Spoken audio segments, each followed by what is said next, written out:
আজকে সোমবার, আমি রয়েছি বাগদা বিচে।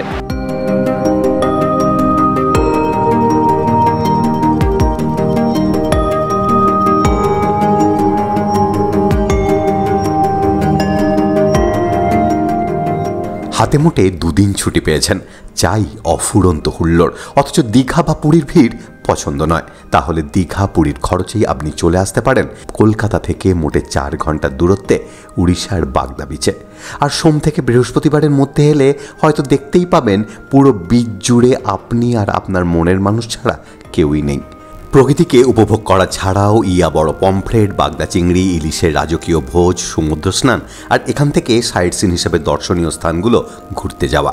এছাড়াও কিভাবে এখানে আসবেন, এখানে এলে খরচ কত হতে পারে, তার সমস্ত ডিটেলস নিয়েই এই ভিডিও। সঙ্গে থাকুন। লোকে কি এখানে বসে মদও খায়? সব কিছু।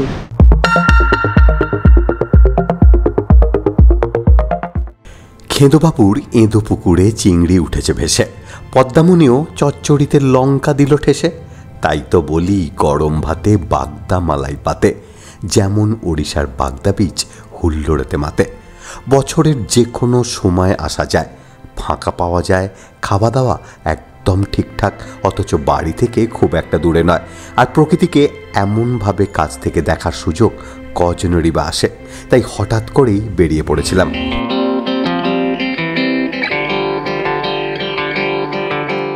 কলকাতার দিক থেকে আসতে হলে সাঁতরাগাছি ব্রিজ পেরিয়ে কোলাঘাট এসে যে রাস্তাটা খড়গপুরের দিকে চলে গেছে, সেই রাস্তা ধরে ডেবরা বেলদা পেরিয়ে সব মিলিয়ে 4-4টে টোল ট্যাক্স ক্রস করে হলদিপোতা থেকে যে রাস্তাটা বাঁ দিকে নেমে গেছে, সেই রাস্তা ধরে গ্রামের ভেতরের রাস্তা দিয়ে আপনাকে চলে আসতে হবে বাগদা বিচে। প্রথমে গিয়েছিলাম আমি দুবলাগাড়ি সি বিচে। সে ভিডিও আপনারা দেখেছেন আগের পর্বে। এই ভিডিওতে আপনাদের নিয়ে যাব দুবলাগাড়ি সি বিচের প্রতিবেশী বাগদা বিচে। একসময় এই বিচ কিন্তু ঘুরতে যাওয়ার জগতে ট্রেন্ডিং ছিল। এখনও যা দেখলাম, এর রূপ, রস, গন্ধ, লাবণ্য এমন কিছু কমে যায়নি।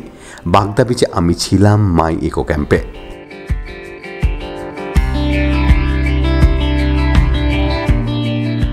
সকাল সকাল ঢুকে পড়েছিলাম ক্যাম্পে। এসে সেই ব্রেকফাস্ট আর এদের ওয়েলকাম ড্রিঙ্কস হিসেবে ডাবের জল তো আছেই। তারপরে আর কি কাজ নেই তো খই ভাজ সেই সমুদ্রের ধারে।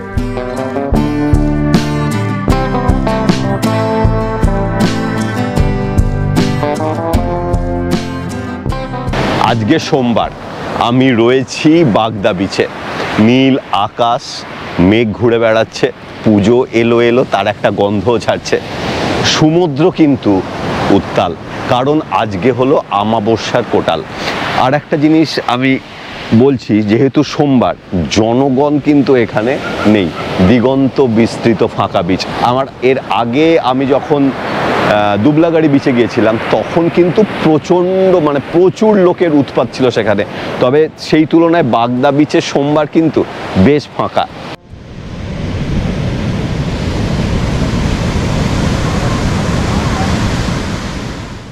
বাগদা বিচে সমুদ্রের দিকে তাকালে বাঁ দিকটা চলে গেছে দীঘার দিকে, দীঘা মানে বিচিত্রপুর, নিউ দীঘা, দীঘা ওই দিকে। আর ডান হাতটা ডান দিকটা চলে গেছে উড়িষ্যার ভেতর দিক দিয়ে, পুরো সি বিচ যেগুলো রয়েছে সেদিক দিয়ে।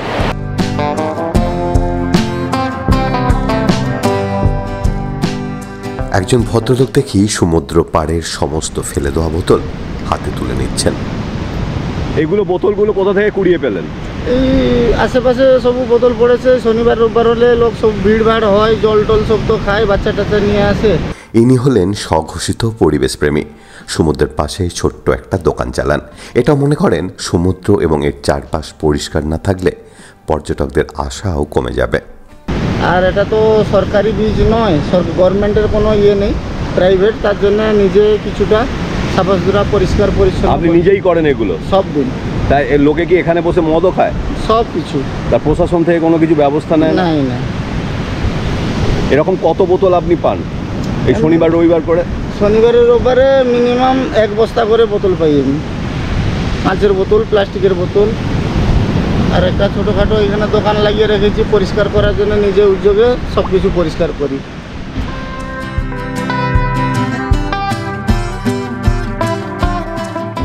ওড়িশার এই সমুদ্রের পাশের প্রত্যন্ত গ্রামে এনার কাছ থেকে সব মিলিয়ে 4 কাপ চা খাওয়া হলো। 4 কাপ চা বিক্রি করে বিক্রেতার মুখে চওড়া হাসি। আমার সাজেশন হচ্ছে বাগদা কিংবা দুবলাগাড়ি সি বিচে যদি আসেন, শুক্র শনি রবিবারে আসুন, সোমবারে আসুন, মঙ্গলবারে আসুন, কিন্তু শুক্র শনি এই দুটো দিন কিন্তু আসবেন না।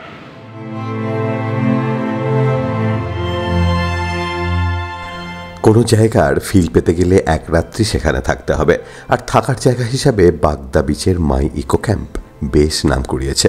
আসুন ওদের জায়গাটা একটু দেখে নিই। আমি এখন রয়েছি বাগদা বিচের মাই ইকো ক্যাম্পে। এই দিকটা হচ্ছে ওদের এন্ট্রান্স। এটাতে ঢুকে সোজা আসলে দেখুন গাড়ি দাঁড়িয়ে রয়েছে। এই জায়গায় সব কার পার্কিংয়ের ব্যবস্থা রয়েছে, আর ডান দিকে রয়েছে বাইক পার্কিংয়ের ব্যবস্থা।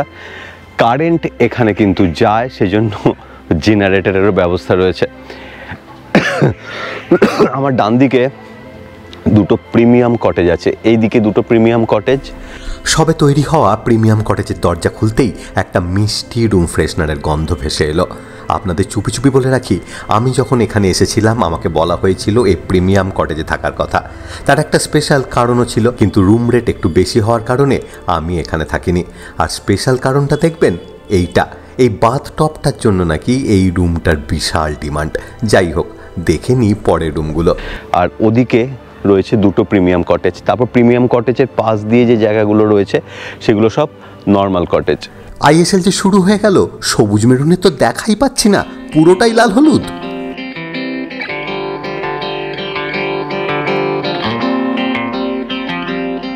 এবারে এখান দিয়ে এসে সোজা এসে একটা রাস্তা বেরিয়ে গেছে, ডান দিকটা তাজমহলটা ভালো এঁকেছে, বেরিয়ে গেছে। এই দিকটা চলে গেছে ওপর দিয়ে টেন্টের দিকে যাওয়া যায়, সেটা আমি পরে নিয়ে যাচ্ছি। এইখানটা দিয়ে সোজা চলে গেলে এই জায়গাটা পড়ছে ওদের রিসেপশন, আর ডান দিকটা রয়েছে ডাইনিং হল। এদিকটা ডাইনিং হল রয়েছে, আর কিচেনটা রয়েছে এইদিকে। এদিকেও এগুলো হচ্ছে টেন্টের বাথ, মানে টয়লেট, মানে টেন্টের সঙ্গে যেগুলো অ্যাটাচ টয়লেট তো নেই, সেগুলো এখানে রয়েছে। এখানে একটা, দুটো, তিনটে, চারটে, পাঁচটা টয়লেট দেখতে পাচ্ছি। আর এইগুলো সবকটা কিন্তু কটেজ, মানে নর্মাল কটেজ। যে দিকটা দেখালাম ওর এটা পেছনের দিক। আমি এই রুমটাতে ছিলাম। এটা ছিমছাম পরিষ্কার পরিচ্ছন্ন রুম। একটা এসি আছে, টান টান করে চাদর পাতা, বেসিনটা অবশ্য বাইরে, আর বাথরুমটা বেশ পরিষ্কার পরিচ্ছন্ন। এরকম তো অনেক সময় হয়, 5-6 জন মিলে ঠিক করে ফেললাম চলো ভাই ঘুরে আসি একটু সমুদ্রের ধারে। তাহলে কিন্তু এই বাগদা বিচে গ্রুপ কটেজেরও ব্যবস্থা রয়েছে, 6 জন একসাথে থাকতে পারবেন। এদের এখানে এসি নন এসি দু ধরনেরই ব্যবস্থা আছে। আমি একটা এসি রুমের দেখাচ্ছি। 1 2 3 4 5 6 মিনিমাম 4 জন ছাড়া কিন্তু বুকিং নেওয়া হয় না। আর এর ভাড়াটা হচ্ছে, এসি কটেজটার ভাড়াটা হচ্ছে পার হেড পার ডে 2000 টাকা ইনক্লুডিং ফুডিং। এদের এখানে বেশ কিছু টেন্টও রয়েছে, তবে এদের রেট বেশ খানিকটা কম। ডেসক্রিপশন বক্সে সমস্ত রেট চার্ট দেওয়া রইল। এই টেন্টগুলোতে রয়েছে একটা করে ফ্যান আর লাইটের ব্যবস্থা, আর বাইরে রয়েছে টেবিল চেয়ার পেতে আড্ডা মারার সুযোগ।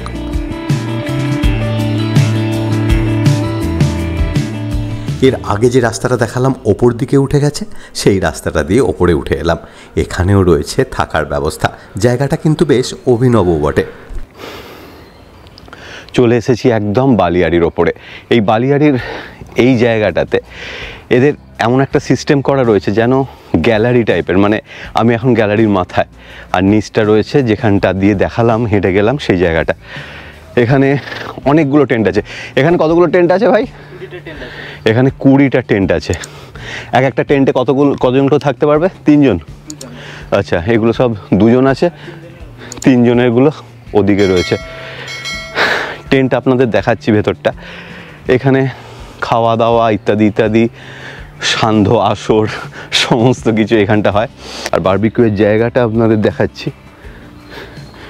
এই জায়গাটা প্রতিদিন কিন্তু এখানে বারবিকিউ হয়, মানে সন্ধ্যাবেলা।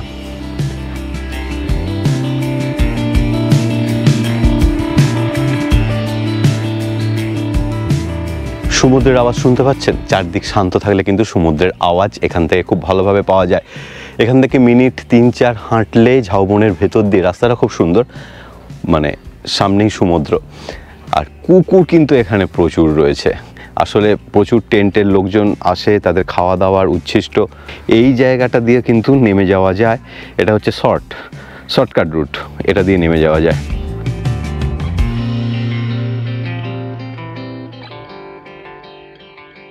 অনেক তো ঘোরাঘুরি হলো, এবার স্নান করে খেতে বসার পালা।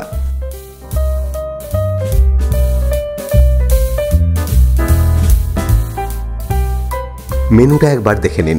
ভাত, মিডিয়াম সাইজের পমফ্রেট মাছের ঝাল, আলু পোস্ত ভাজা, চাটনি, ডাল, ঝিঙে আলুর তরকারি, ইলিশ মাছের ভাপা, বেগুন ইলিশ, চিংড়ি মাছের মালাইকারি, ইলিশ মাছের ভাজা কাম তেল, সঙ্গে কাঁকড়া আর স্যালাড।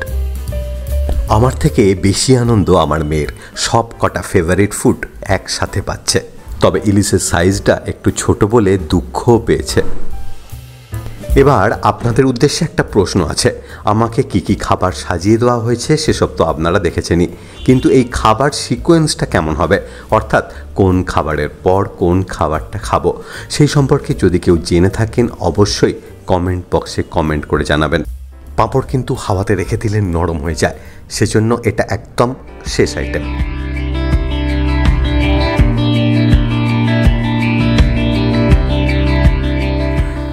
দুপুরের খাওয়া দাওয়া সারার পর বিকেলবেলায় এক অভিনব সূর্যাস্ত দেখার পালা।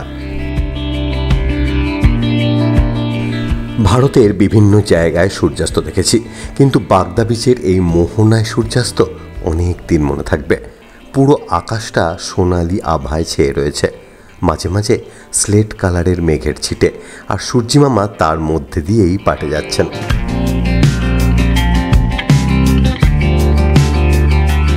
ফিরে এসে দেখি ক্যাম্পের সমস্ত আলো জ্বলে গিয়ে এক মায়াবী আকার ধারণ করেছে। প্রচুর ঘোরাঘুরি হয়েছে, তাই খিদেও পেয়ে গেছে। Barbecue ready.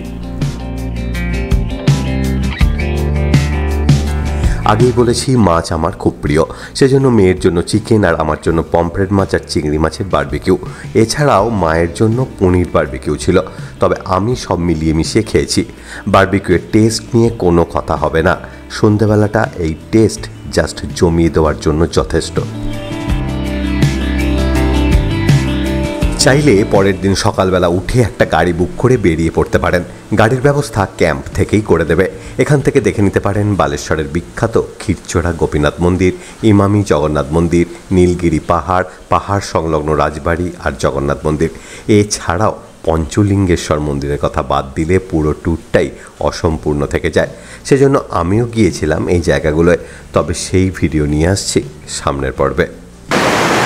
আমার বহু দিনের ইচ্ছা ছিল পঞ্চলিঙ্গেশ্বর স্পর্শ করার, সত্যি কথা বলছি, আজকে স্পর্শ হলো। মনের ভেতরে কিন্তু তৃপ্তি এলো একটা। কলকাতা থেকে বালাসোরের এই বাগদা বিচের দূরত্ব 250 কিলোমিটারের আশেপাশে। গাড়িতে করে কিভাবে আসবেন সে তো আগেই বলেছি। ট্রেনে করে এলে আপনাকে নামতে হবে Balasore railway station. Howrah Puri Vande Bharat, Falaknuma, east coast ইত্যাদি প্রচুর ট্রেন রয়েছে বালাসোরে আসার জন্য।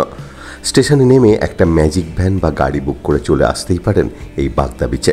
সময় লাগবে 1 ঘন্টার কাছাকাছি।